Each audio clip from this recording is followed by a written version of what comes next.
Hello guys, मैं रुखसार हसन। मैं हूं गुलजार अहमद। मैं असद याकूब। आप देख रहे हैं जी ऑथेंटिक रिएक्शन यूट्यूब चैनल। आपका हमारे इस चैनल पर दिल की अता वेलकम। अगर आप देखना चाहते हैं इस तरह रिएक्शन वीडियो तो हमारे चैनल जरूर सब्सक्राइब करें। तो चलते हैं आज की वीडियो टाइटल है describe difference between the UPA and BJP regimes 9 years PM. देखते हैं सबसे पहले वीडियो, फिर देते हैं अपना रिएक्शन। पीएम मोदी के नेतृत्व में 2014 के बाद से न्यू इंडिया सिर्फ एक नाम नहीं है बल्कि पहचान बन गया है। 2014 के बाद से पीएम मोदी ने किस तरह से देश की तस्वीर बदल दी, आज इस वीडियो में ये हम आपको बताने वाले हैं कि क्या है द मोदी वे, कैसे बज रहा है विश्व में भारत का डंका, कैसे 2014 के बाद देश बना न्यू इंडिया। कांग्रेस काल में भारत घोटाले और गरीबी से लाखों कोशिशों के बाद भी बाहर नहीं आ पा रहा था। कांग्रेस के पास ना तो कोई विजन था और ना ही बदलाव की नीयत, लेकिन देश को लेकर मोदी जी के पास एक दूरगामी सोच और एक बड़ा विजन था। और देखते ही देखते बीते 9 सालों का फर्क अब आपके सामने है।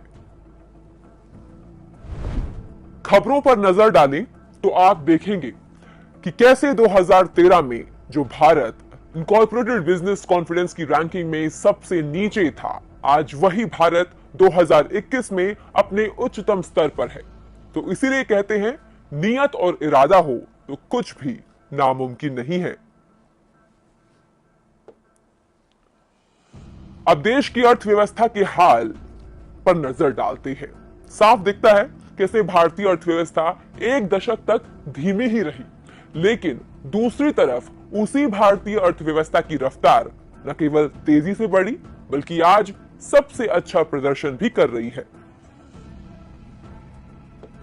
2014 में जो भारत ग्लोबल इनोवेशन इंडेक्स में 10वें पायदान से भी नीचे गिर चुका था, वो 2022 में पीएम मोदी के कुशल नेतृत्व में न केवल 6 पोजीशन पर आया बल्कि टॉप 40 कंट्रीज में भी शामिल हुआ। यह है द मोदी वे। आज हम डिफेंस इंपोर्टर्स नहीं बल्कि डिफेंस एक्सपोर्टर्स के रूप में जाने जाते हैं। 2013 में जो भारत 70% रक्षा उपकरणों का आयात कर रहा था, 2023 में वही देश अन्य देशों को 13,000 करोड़ का निर्यात कर रहा है।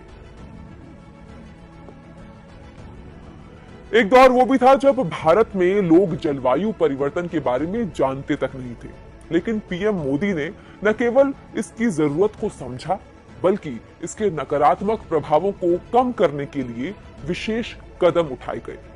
न्यू इंडिया 2022 में जलवायु परिवर्तन से निपटने वाले शीर्ष 5 देशों में भारत भी शामिल हुआ है।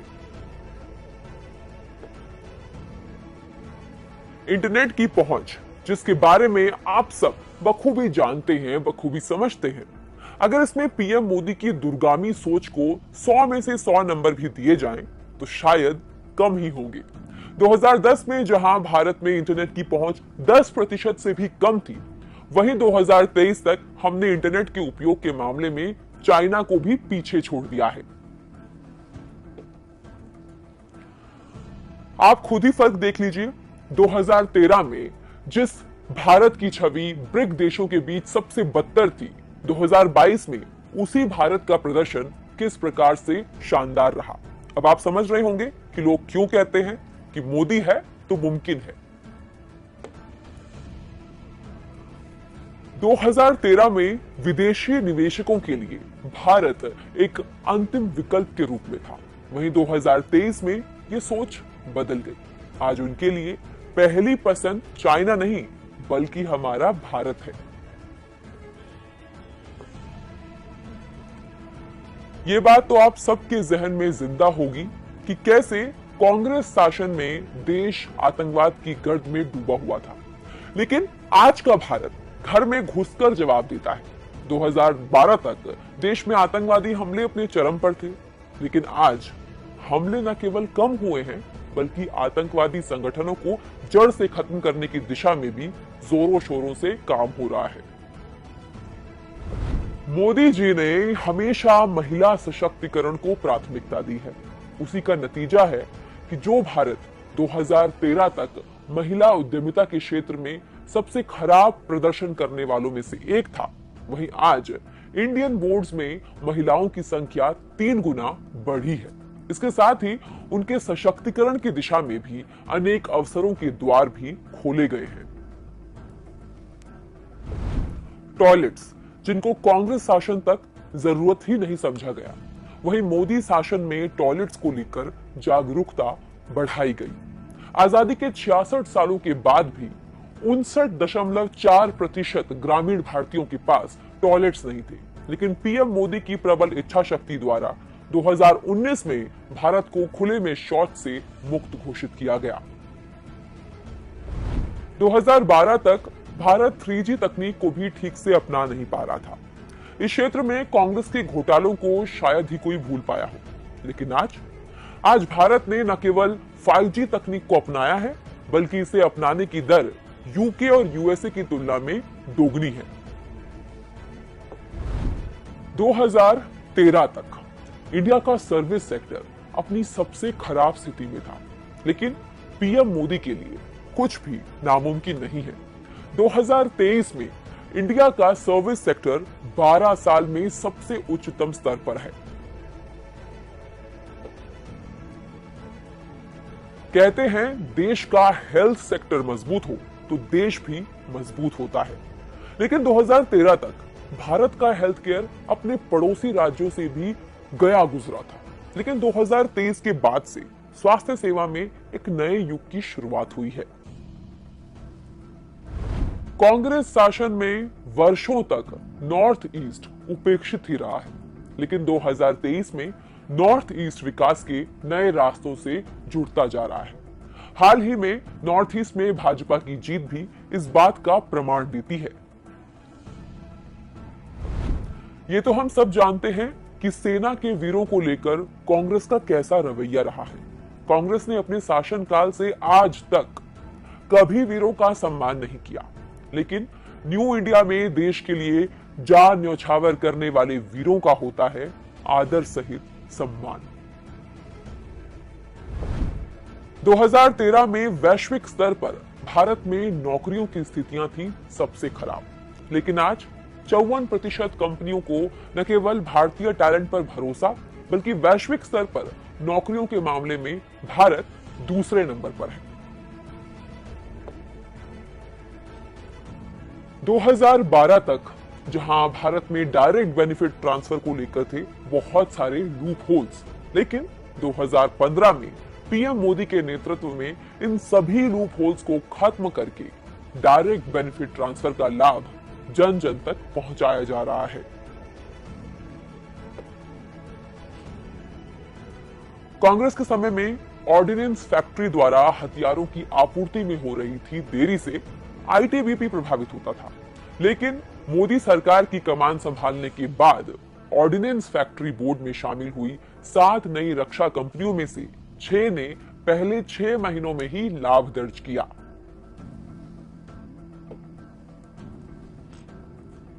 कांग्रेस शासन में वीआईपी कल्चर को कैसे बढ़ावा मिलता था, ये किसी से नहीं छुपाया, लेकिन मोदी जी के आने के बाद वीआईपी कल्चर को जड़ से खत्म किया गया और आम जन के सम्मान में कार्य किए जा रहे हैं।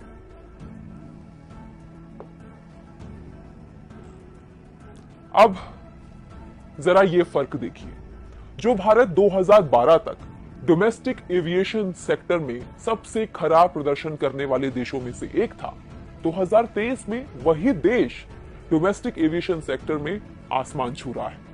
मोदी जी कहते हैं इच्छा शक्ति हो तो कुछ भी असंभव नहीं है। होगी तो जी वीडियो तो होगी रुखसार भाई खत्म। मैं शुरुआत से ये बोलता, जब से यकूब भाई इधर बैठते थे हमारे चैनल पर, उस वक्त से मैं ये बात करता था कि जब से मोदी साहब 2014 से आए हैं, उस वक्त से जो इंडिया है वो ग्रोथ की तरफ ज्यादा बढ़ा। तो जब रुखसार भाई और यकूब भाई बोलते थे नहीं ये मोदी साहब ने ग्रोथ की है, पर जो पहले भी इंडिया ग्रोथ था, नहीं भाई वो सारी आपको उन्होंने तफसील से आज तो ये वीडियो स्पेशल मोदी सर के और दूसरी जो हुकूमतें कर चुके हैं उसमें डिफरेंट बताता है कि मोदी सर ने जिस तरह को इंडिया को ग्रोथ करने में अच्छा भाई गुलजार, मैं यहाँ पर एक अहम बात आपको बताता हूँ, अहम बात बताता हूँ। ये कह रहे हैं ना कि मोदी साहब ने आतंकवाद को ख़त्म किया। मैं 100% यकीन से कहता हूँ कि अगर मनमोहन सिंह सदर ना बनते इंडिया के, तो जो तहरीक सिखों की चलाई गई थी ना मेरे भाई, जो वो अपनी खालिस्तान की सिख की तहरीक थी, अगर ये मनमोहन सिंह ना आता तो आज तक ये अलहदा हो चुके होते। इन्होंने एक डिप्लोमेटिक एक डिसीजन लिया और ये कहा कि अगर वो उनका नुमाइंदा सिख है, एक मेरी तो बात सुने, वो सिख है तो वो सिखों की और support मेरे करे, भाई सिख सपोर्ट उसकी support नहीं करेंगे नहीं। भाई गुलजार, बात समझने की कोशिश करो, सपोर्ट के लिए नहीं, उन्होंने एक ऐसा नुमाइंदा उन्हीं में से खड़ा कर दिया जो उनके क्या against तुझे होगा। पता है कि मनमोहन सिंह उनके पंजाब से है? against हो गया मेरी तो मेरे बात भाई। सुने असद भाई, क्या तो मनमोहन सिंह बैंगलोर पंजाब इस्लामी से? सदर मेरी पर तो जो बात बात सुने किया करते थे वो भी रद्द हो गई। भाई, मेरी तो बात सुने, क्या वो मनमोहन सिंह पंजाब से है? आपको कोई प्रॉपर पता है कि वो किस जिले से है, किस यार एरिया जिस से है? जिले से भी हो, बात ये थी कि क्या उन्हीं की मुसलमान कम्युनिटी का से- कोई वजीर आजम या सदर हो जाता है तो फिर वो मुसलमान हो सकता है? ऐसी तो कोई भाई बात गुलजार, नहीं हम है। बात समझने की या तो कोशिश नहीं कर रहे या फिर आपको समझ आ नहीं रही। मैं ये बात कह रहा हूँ कि जो तहरीक इतने अरूज पर थी उस वक्त, तरीक तो अब भी चल रही है।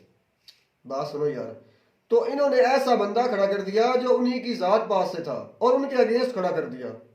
अब वो कोई जवाब किनके बात against? ये किनके against सिखों की खड़ा कर बात, दिया? सिखों की बात सिखों कर के रहे हैं। खिलाफ। हाँ जी, बात ये है कि उन्होंने एक एक चीज को सबसे पहले उधर का जो औरतों के कवानीन थे या उनके हकूक थे दिए जाते होंगे, लेकिन उसके बाद अब दुनिया में सबसे ज्यादा मतलब कि उनके हकूक मतलब कि ज्यादा तो नहीं लेकिन टॉप में शामिल है। सिर्फ ये बात कहूंगा कि मोदी सर को हुकूमत तकरीबन स्टेबल मिली थी, उनको इतनी नीचे लेवल की नहीं मिली थी। उन्होंने काफी struggle वही करनी पड़ी। मनमोहन सिंह भाई, के वो एरिया में वाले देखें, आपको इस वीडियो में क्लियर कट नजर आ रहा है मुझे clear कि cut नजर पहली नहीं आ रहा हुकूमतों ने मेरे भाई। किस तरह इंडिया को चलाया और मोदी सर के आने के बाद किस तरह इंडिया ने की तरक्की तारीख में की। सबसे ये वादा खराब- फर्क है। भाई किसी को गुलजार, समझ- एक मिनट यार, इंडिया की तारीख में सबसे खराब अगर हुकूमत मिली थी ना तो वो सदर मनमोहन सिंह को मिली थी।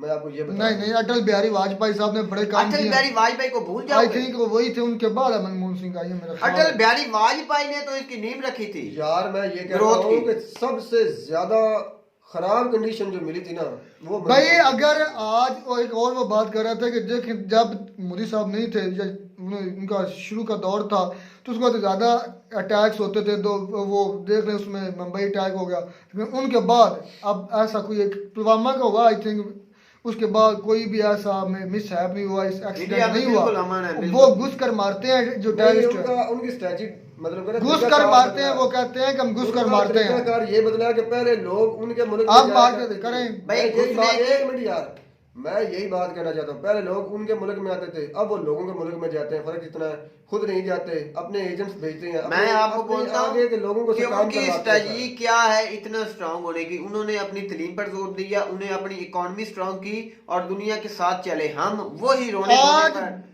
इंडिया इतना स्ट्रांग हो चुका है कि पूरी दुनिया इंडिया की तरफ भाई, देख रहा है। ये कि नहीं कि ये तो इंडिया किसी आपकी की तरफ बात देख रहा वाकई है। मानने वाली है भाई गुलजार, लेकिन आप ये कहें ना कि अब इंडिया को बला बन चुका है या सारी मुल्कों से सुपर ताकत बन चुका है। इंग्लैंड को बीट करना, मैं तो कहता हूँ इंग्लैंड क्या है मुझे ये बताओ, इंग्लैंड अच्छा। आज के दौर में इंग्लैंड क्या है? आज के दौर में क्या आज है? के दौर में आपको नहीं पता चल रहा है। ये पता आपको कि दुनिया की 5वीं बड़ी इकोनॉमी कौन सी गवर्नमेंट है? इंडिया का मुल्क है। सर इन्होंने, मैं हमेशा मोदी एक साहब एक ही के बात मुल्क कहता हूँ हर वीडियो में, संभल कर चल रहे हैं मेरे भाई, संभल कर, एहतियात से चलें। ये जो ऊपर बड़े बड़े मगरमच्छ बैठे हैं ना बैन अवी सतह पर, इनसे जरा परहेज करके भाई मोदी सर, कारोबार करें। एक मोदी सर है कारोबार तो करें। मुमकिन है। मोदी सर के ना, आगे ना, कुछ मैं नहीं। इस उन्होंने बात को बहुत- सिरे से ही नहीं मानता। उन्होंने मैं कहता इंडिया हूं कि की आपकी किस्मत कोशिश चमकाई है, मेरी बात सुनो, चमक पैदा हुई उस मैं किस्मत किसी में। एक पर्सन का नाम नहीं लूंगा। मैं ये कहूंगा कि जो लोग मेहनत करते हैं, खलूस नीयत के साथ अपने लोगों के साथ अच्छा सलूक रखते हैं, वो तरक्की करते हैं मेरे भाई। बात सिर्फ इतनी सी है भाई बात मुख्तसर इंडिया में मोदी साहब से पहले क्या हालत थी सबको पता है।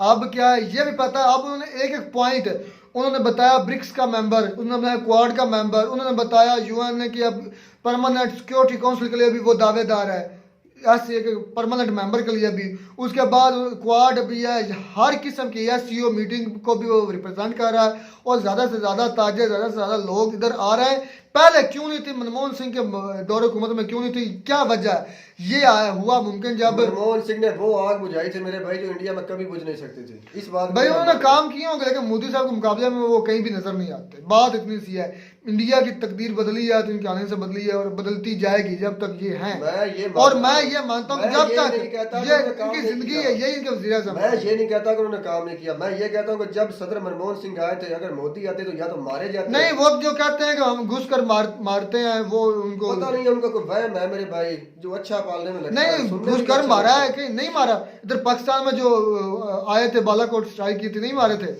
सिरे से झूठ, कोई एक सबूत नहीं पेश करते, सिर्फ बातें करते हैं। मैं तो ये उस पर आप नेक्स्ट वीडियो में खुश हम करेंगे, उस पर करेंगे कि हमारे मीडिया क्यों नहीं उधर मैंने सवाल किया था कि आपने 300 दहशतगर्द जो मार दिए, उनकी कोई एक हड्डी, कोई एक अर्गन, कोई तो मिला होगा सर आपको? कोई तो मीडिया पर लेकर आओ यार, ऐसा तो नहीं है। चलें जी, उम्मीद करते हैं आपको हमारा ये रिएक्शन, ये वीडियो अच्छी लगी होगी। वीडियो अच्छी लगी हो तो हमारे चैनल जरूर सब्सक्राइब करें। मिलते हैं नई वीडियो में नए ढंग के साथ, तब तक दीजिए इजाजत, अल्लाह हाफ़िज़।